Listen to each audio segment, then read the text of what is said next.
Welcome back to Who Yelling Now? This is episode 4, Villains with Borders. Copyright Mackenzie for entertainment purposes only. This is Olga Foreign, and today I want to turn the lens not on people, but on nations. Because countries too are painted as villains, and sometimes they are. America, for many, is the empire with smiling teeth, a nation that speaks of freedom while dropping bombs via drones. But ask America who the villains are, and the answer flips. Russia, China, Iran, North Korea. The villain label shifts like shadow, always moving, always useful. Why does this matter? Because villainy at the level of nations is not just about morality, it's about control. Villains justify budgets.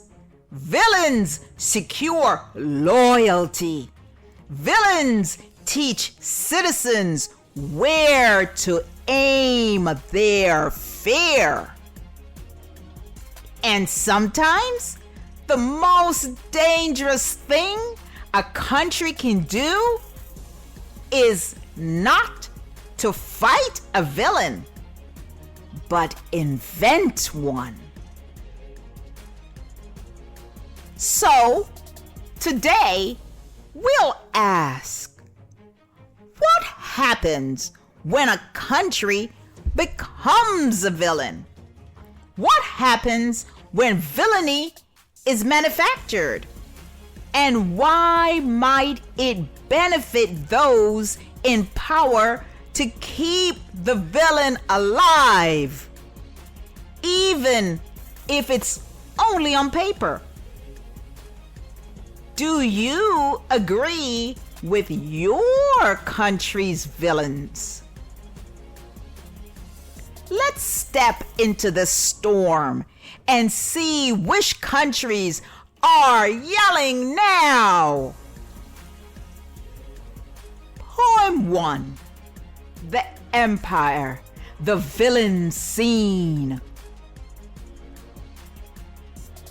They call you the Empire with smiling teeth, a nation that exports war with its wheat, that drops bombs with its drones like seeds in the dark, then wonders why the harvest burns back. In the East, in the South, in the old colonized maps, the mighty empire is the wolf in democracy's hat, claiming peace while marching boots across oil fields, deserts, villages, claiming freedom while guarding walls with guns made in its own factories. If this great empire is the hero in its own films, what role is left for those who die unnamed? Sometimes the villain isn't hiding. Sometimes the villain has a flag that everyone wants to wave.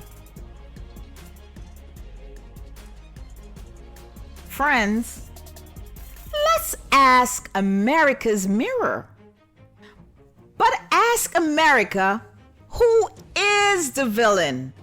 And the mirror changes hands. It points at Russia, bear with bloody claws. At China, dragon with endless eyes. At Iran, shadow with knives in both palms. At Cuba, Venezuela, North Korea, small sparks branded as fire. A villain is always needed to justify the trillion-dollar arsenal, to baptize the budgets of war. Villains make citizens feel protected. Villains make citizens forget that hunger lives inside their borders too. America's not alone. So many other countries are fighting for the same bone. So don't yet reach for your match. You're not the hero in this crap. We have seen America as the villain in the eyes of the world. And we have seen how America names its own villains abroad. But villainy is not just about truth, it's about trade. Each nation deals in villains the way merchants deal in salt. Useful, necessary, easy to sell. The villain exchange. Every country trades in villains. The way, as I said before, they trade in salt. You demonize them. They demonize you. The villains become currency, an economy of fear, inflating whenever truth runs thin. But sometimes the villain at the border becomes the ally at the table. Better to keep the monster close, where you can feed it crumbs and study its appetite. Nations sign treaties with villains because the villain too have oil. Villains too have markets. Villains too can be pointed at when you need your people's anger to look outward, not in.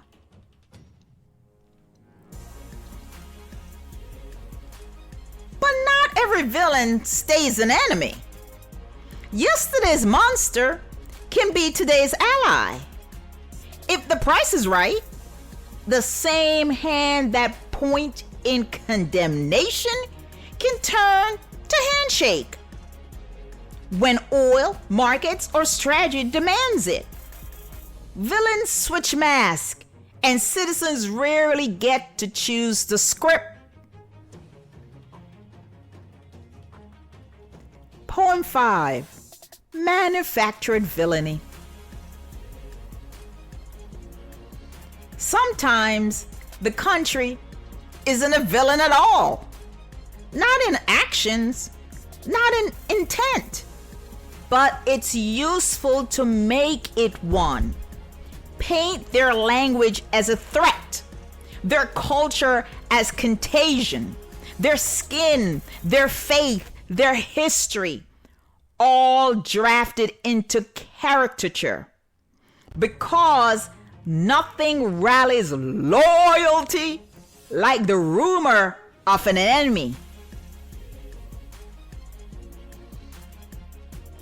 When villains switch mask. So yesterday's villain is tomorrow's partner. Remember when Stalin was an ally? Remember when Gaddafi shook hands? Remember when Saddam was armed? Villains rotate like actors on a stage. Booed in one act, applaud in the next. But always keeping the spotlight warm. And while nations argue about enemies abroad, something dangerous happens at home. Citizens fed on a steady diet of monsters forget to look inward. Hunger, prison, poverty, those are villains too. But they are harder to rally against, easier to keep the fear somewhere else.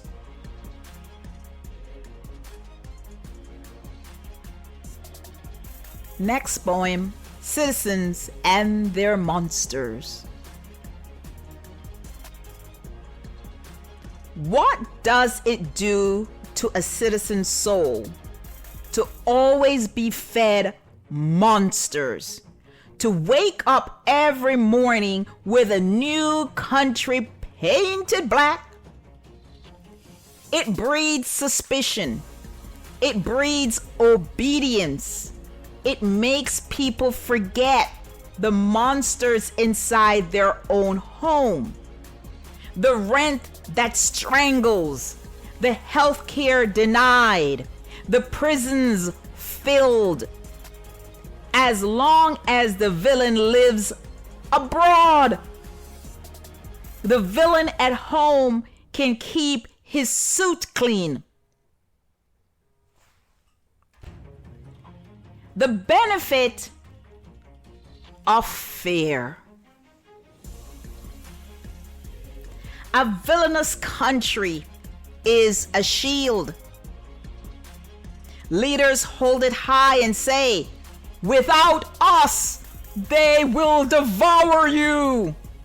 And citizens tremble, vote for their own cage, thinking it keeps them safe. Fear is the most reliable ballot. Fear makes even poverty feel like protection.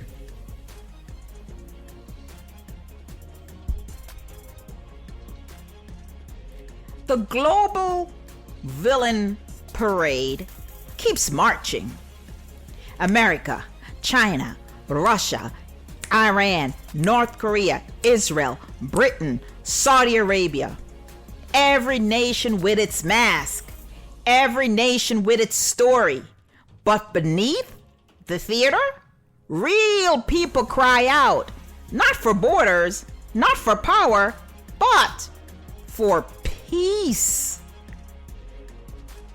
Next poem, The Global Villain Parade. Line 'em up, line 'em up, line 'em up. America, China, Russia, Israel, Iran, North Korea, Saudi Arabia, Britain, the colonizers still chewing, the rebels still bleeding. Who wears the mask best? Who plays villain? Who plays victim? Who profits from the theater? Nation sell villainy like tickets, and citizens sit in the dark, cheering or booing on command.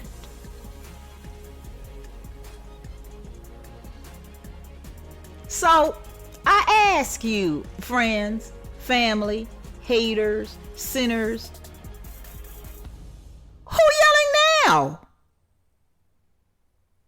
So I ask again, not as a poet, but as a witness. Who yelling now? Is it the child in Gaza whose sky is fireworks of death? Is it the woman in Tehran whose scream is covered by state silence?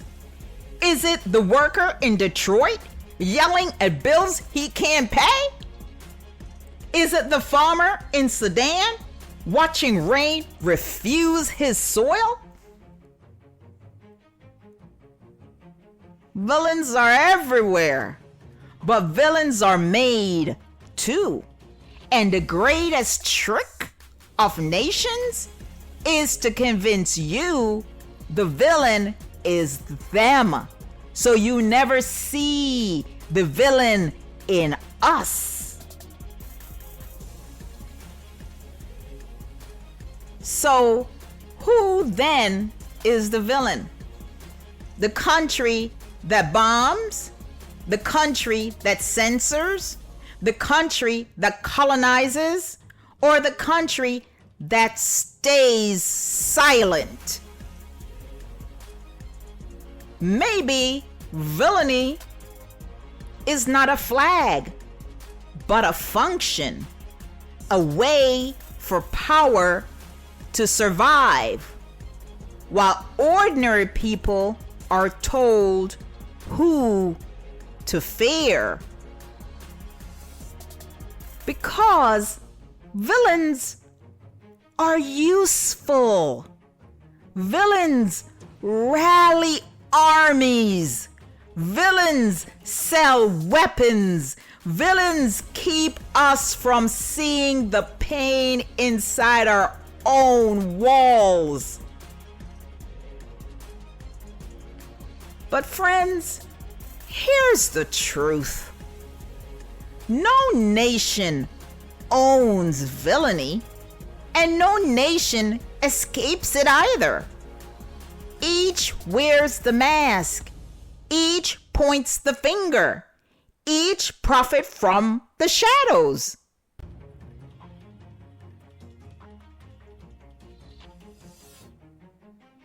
Are you a part of your country's villainy?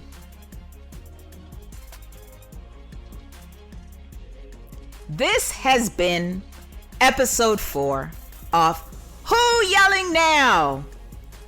I'm Olga Foreign. Hopefully, I've given you something to think about. If you're ever been told who the villain is, ask yourself, who benefits from that story? And if you've ever been branded the villain, remember, you are not alone in that mask. Until next time, see you in the next episode. Keep yelling!